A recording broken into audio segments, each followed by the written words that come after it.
2024년 5월에 공백이가 읽은 8권의 책 그리고 3권의 스페셜픽 도서 지금부터 바로 만나보겠습니다.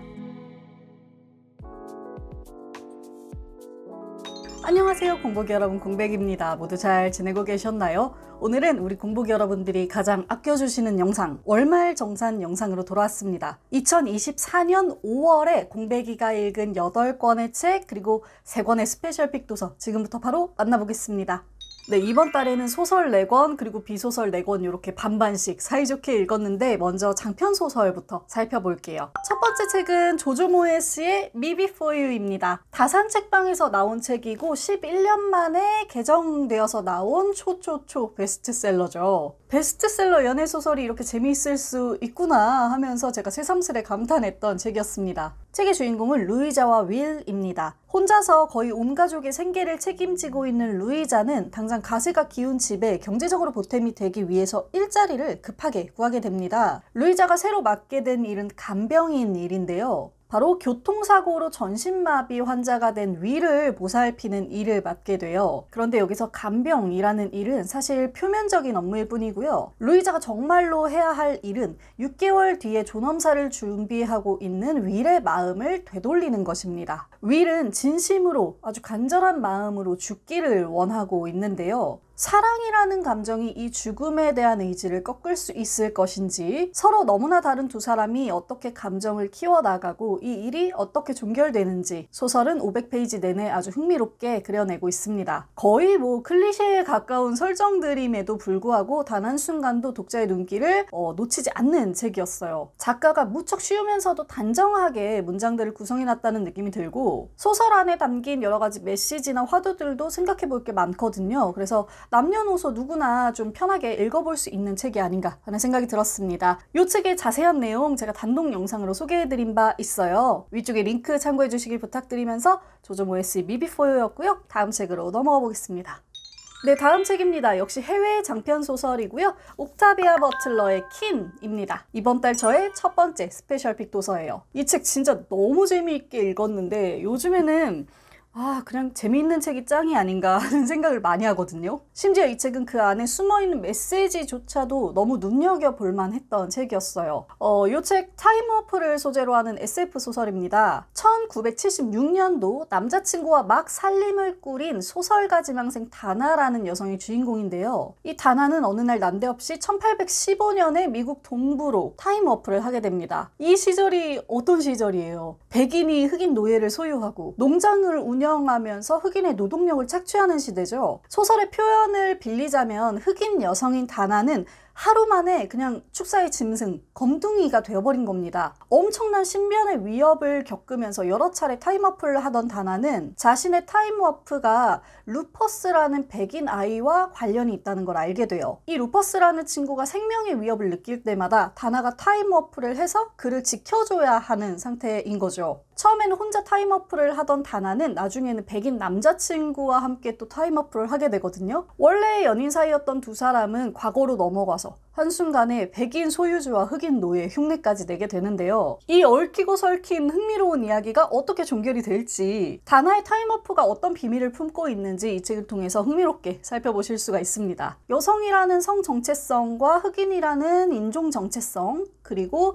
미래에서 과거로 왔다는 SF적인 정체성이 숨가쁘게 이 소설을 가로지르게 되는데, 그 안에서 독자는 인간 심리와 인간 존재의 어떤 복잡함, 다양성에 대해서 생각을 해보게 됩니다. 독서하는 과정도 너무 재밌었고 그 뒤에 얻어지는 어떤 생각들까지 참 보물 같았던 책이었어요. 그래서 이번 달 저의 첫 번째 스페셜픽으로 꼽아봤습니다. 더 자세한 영상 위쪽에 링크 참고해 주시길 부탁드리면서 옥타비아 버틀러의 킨 소개해드렸고요. 다음 책으로 넘어가 볼게요.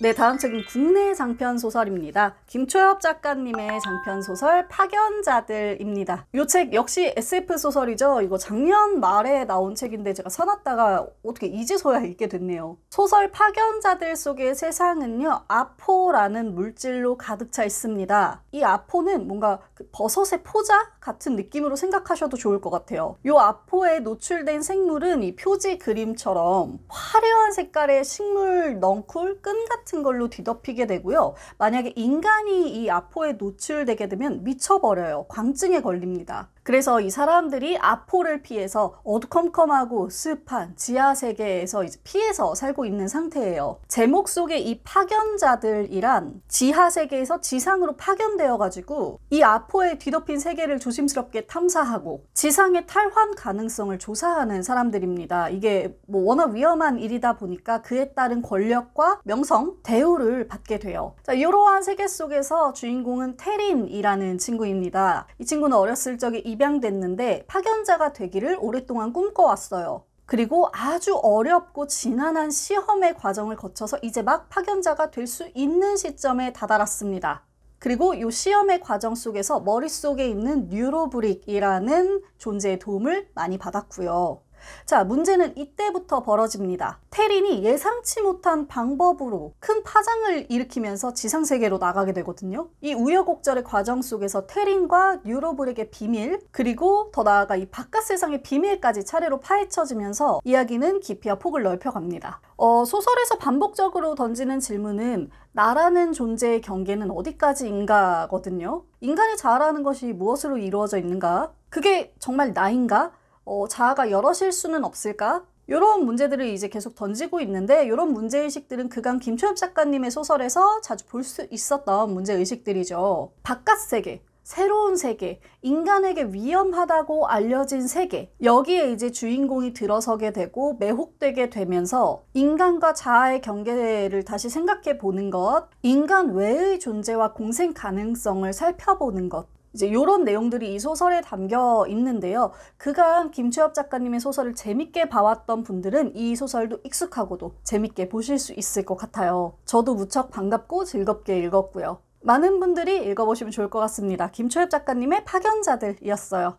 네, 다음 책입니다. 마지막 소설이네요. 단편소설집이고요. 장유진 작가님의 연수입니다. 이것도 뭐 너무 유명한 책인데 제가 사놓고 한참 쟁여놨다가 지금에서야 읽게 됐어요. 작년 이맘때 출간된 책이고요. 소설은 7편 실려 있습니다. 이 장유진 작가님 소설 읽어보신 분들은 알겠지만 굉장히 쉽게 읽히고 위트가 있어요. 그리고 가장 중요한 거, 하이퍼리얼리즘. 너무 진짜의 이야기라서 보면서 계속 웃게 되거든요. 혹은 굉장히 질색하게 되기도 하고요. 그렇게 재밌게 이야기를 읽다가 뭔가 한 방 콱 얻어맞는 느낌. 요게 이제 장유진 작가님의 소설의 특징인데 이 소설집도 그러한 소설들이 많이 실려 있었어요. 운전공포증을 극복하기 위해서 엄마 또래의 1타 강사에게 운전 레슨을 받는 사연이 담긴 표제작 연수를 시작으로 해서요. 신입사원이 되기 위해 연수원 수련회에서 경쟁을 하는 사람들의 이야기가 담긴 펀펀 페스티벌, 자전거 라이딩 크루의 균열을 담은 라이딩 크루 등등 정말 눈길 가는 소설이 많은 종합 선물 세트 같은 책이었습니다. 뭐 단편 소설집이다 보니까 내용 하나하나를 자세히 소개해 드릴 수는 없겠죠. 그 대신 굉장히 다양한 감정을 건드리는 책이었다라는 말로 감상을 전하고 싶습니다. 저는 특히 공모라는 작품이 정말 인상 깊었는데 17년 동안 같은 회사에서 근무하면서 차례차례 성장해 가고 있는 여자 주인공과 회사 앞에 있는 작은 주점, 그 주점의 주인장에 관련된 이야기거든요. 이 작품은 초반에 굉장히 묘한 불쾌감 같은 걸 줘요. 그러다가 나중에는 그것이 뭔가 굉장한 서러움, 당혹감 같은 감정으로 바뀌게 되는데 전체적으로 이 소설집에 실린 모든 작품이 감정이 전환되는 순간을 굉장히 잘 포착하고 있다는 느낌을 받았어요. 이번 책에서도 여지없이 매력을 발산한 장유진 작가님의 책 연수 소개해드렸습니다. 다음 책으로 넘어가 볼게요. 네, 소설 마치고 비소설로 넘어와 볼까요? 이 책 이번 달 저희 두 번째 스페셜픽 도서입니다. 문보영 작가님의 산문집 삶의 반대편에 들판이 있다면입니다. 진짜 읽는 내내 너무 좋아가지고 여기 보이세요? 책 끝을 계속 접어서 요 위가 불룩해졌어요. 다들 아시다시피 이 문보영 작가님은 일기 장인이죠. 자신의 일기를 독자들에게 딜리버리 서비스로 보내는 작업을 오랫동안 하고 계신데 그 일환으로 나온 것이 이제 첫 번째 산문집인 일기시대였죠. 일기시대라는 책은 그 당시에도 저의 스페셜픽 도서였는데 이번 책도 역시나입니다. 특히 이번 책에는 이렇게 문보영의 아이오와 일기라는 소제목 설명이 달려 있습니다.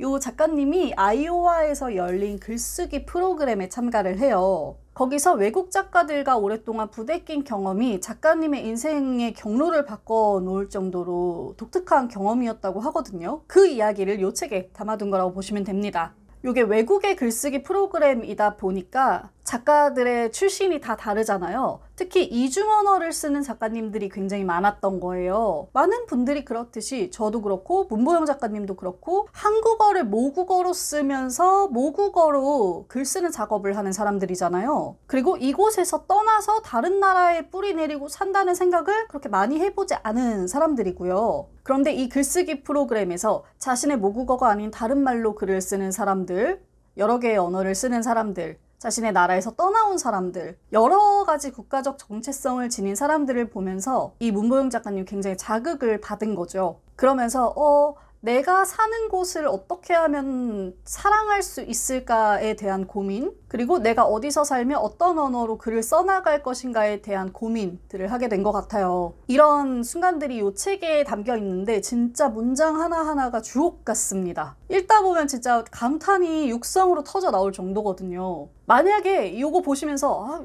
남의 일기가 뭐가 그렇게 재미있어 라고 생각하시는 분들은 진짜 저를 믿고 딱 한 번만 이 책을 읽어보시면 좋겠어요. 흘러가는 하루하루에서 내가 무엇을 건져낼지, 그 순간들이 나를 어떻게 만들어가고 있는지 이런 것들을 아주 섬세하게 좀 찾아보실 수가 있거든요. 그런 면에서 이 문보영 작가님의 일기는 굉장히 아름답고 시적이고 독특하고 또 되게 웃깁니다. 이 작가님 굉장히 특이하고 웃긴 분 같아요. 많은 분들이 이 문보영 작가님 산문집 꼭 읽어보시면 좋겠고요. 이분이 시인인데 저는 아직 문보영 작가님의 시를 읽어보지를 못했어요. 그래서 조만간 작가님의 시도 읽고 여러분들이랑 이야기 나눠보면 좋겠다는 생각을 했습니다. 이번 달 저의 두 번째 스페셜픽 도서 문보영 작가님 책 삶의 반대편에 들판이 있다면 소개해드렸습니다. 다음 책으로 넘어가 볼게요.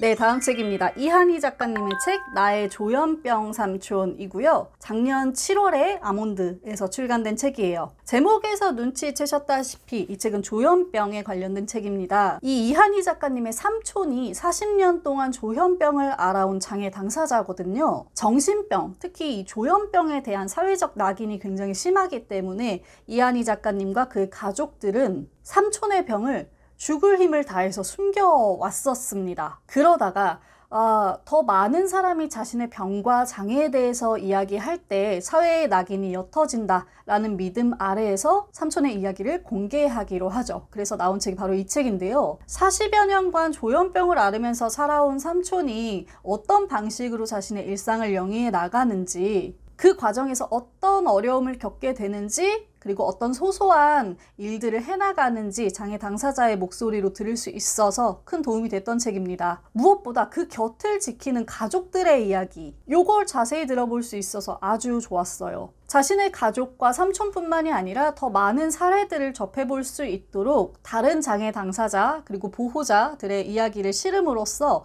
이 이한희 작가님이 기자로서의 매력을 아주 잘 발휘한 책이기도 했습니다. 장애 중에서도 정신장애, 그 중에서도 조현병에 대한 사람들의 혐오와 두려움이 엄청 심하잖아요. 저도 그랬고요. 왠지 뭔가 이미지가 조현병 이꼴 강력범죄 이렇게 되어버렸는데, 그렇게 생각하고 있는 것 치고는 많은 사람들이 조현병에 대해서 자세히는 모르고 있는 것 같아요. 그래서 이 책을 읽은 후에 적어도 내가 덮어놓고 이 병에 대해서 두려워하거나 관련된 어떤 자극적인 이슈에 호도되거나 무조건 휩쓸리지는 않았으면 좋겠다라는 생각을 가지고 이 책을 읽어보게 됐어요. 관련 이슈에 관심이 있으신 분이라면 이 책 읽어보시면 좋겠습니다. 이한희 작가님의 나의 조현병 삼촌이었습니다.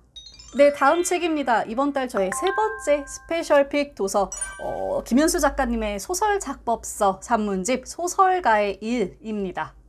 이 책이 나온 게 벌써 거의 10년 전이에요. 지금 인터넷에 검색해보니까 이 책 유통 중단으로 구매할 수가 없거든요. 이거 진짜 빨리 풀어주셔야 돼요. 이 책은 진짜 제가 몇 번을 읽었는지 모를 정도로 엄청나게 많이 재독을 한 책이고요. 읽어본 모든 작법서 중에 가장 사랑하는 책이기도 합니다. 보이세요? 여기 인덱스 이렇게 붙은 거? 제가 인덱스 안 쓴 지가 한참 됐는데 제가 워낙 옛날부터 이렇게 좋아하면서 읽어왔던 책이라 인덱서가 가득 붙어 있죠. 이 책은 이번 달 스페셜픽을 넘어서 거의 제 인생책 중에 하나인데, 진짜 소설에 대한, 소설 집필에 대한 이야기를 이렇게 깊고 재미있게 다룬 책을 보질 못했어요. 뭐 어딘가 있겠죠? 그런데 모르겠어요. 저한테는 그냥 이게 짱입니다. 소설 집필에 필요한 동기와 재능, 플롯과 캐릭터, 문장과 시점, 이런 핵심적인 요소를 정말 일타 역사 강사처럼 잘 알려주시거든요. 그리고 김현수 작가님이 또 엄청 위트가 있는 분이에요. 굉장히 웃기고 시덥잖은 이야기로 시작했다가 갑자기 핵심을 막 관통해버리는 이런 매력을 가지신 분인데, 제가 이 책 읽고 난 다음에 김현수 작가님의 산문 팬이 돼버렸습니다. 그래서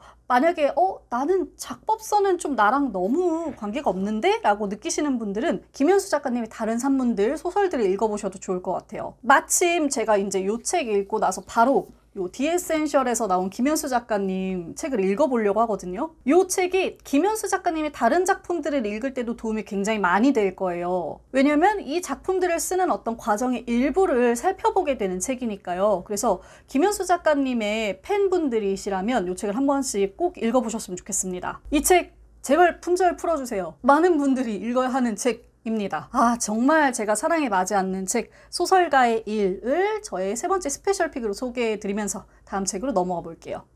네, 이번 달 마지막 책입니다. 이미 소개해드린 바 있는 책이죠. 도리스 메르틴의 아비투스입니다. 다산초당에서 나온 책이고요. 분류는 인문학과 자기계발의 중간 정도라고 생각하시면 좋을 것 같아요. 부르디외의 이론인 아비투스라는 개념을 기본으로 진행되고 있는 책입니다. 부르디외의 구별짓기에 따르면 인간에게는 제2의 본성 같은 게 있다고 해요. 태어난 후에 사회문화적인 환경에 의해서 형성되는 아우라, 취향이나 습관 같은 것을 말하는데요. 이 책은 그 아비투스를 더 낮게 만들기 위해서 쓰여진 책입니다. 인간 개인이 조금 더 전략적으로 이 더 나은 아비투스를 장착할 수 있고 더 나은 인간이 될 수 있다는 거죠. 이 책의 작가인 도리스 메르틴은 인간의 품격 아비투스를 7가지 자본이 결정한다 라고 봤습니다. 심리자본, 문화자본, 지식자본, 경제자본, 신체자본, 언어자본, 사회자본. 그래서 각 장에서 이 7가지 자본들을 살펴보면서 이른바 상위층에 있는 사람들, 그리고 중산층과 하위층에 있는 사람들이 이 자본들을 각각 어떻게 사용하는지, 이걸 어떤 방식으로 발전시켜야 한 단계 위로 올라갈 수 있는지를 설명을 해주고 있어요. 인문학적인 내용들을 쉽게 풀어두기도 했고요. 자기계발적인 요소, 어떤 동기유발적인 면에서도 굉장히 도움이 되는 책이었습니다. 다만 이 도리스 메르틴의 이야기를 왜곡되게 듣거나 잘못 활용하지 않기 위해서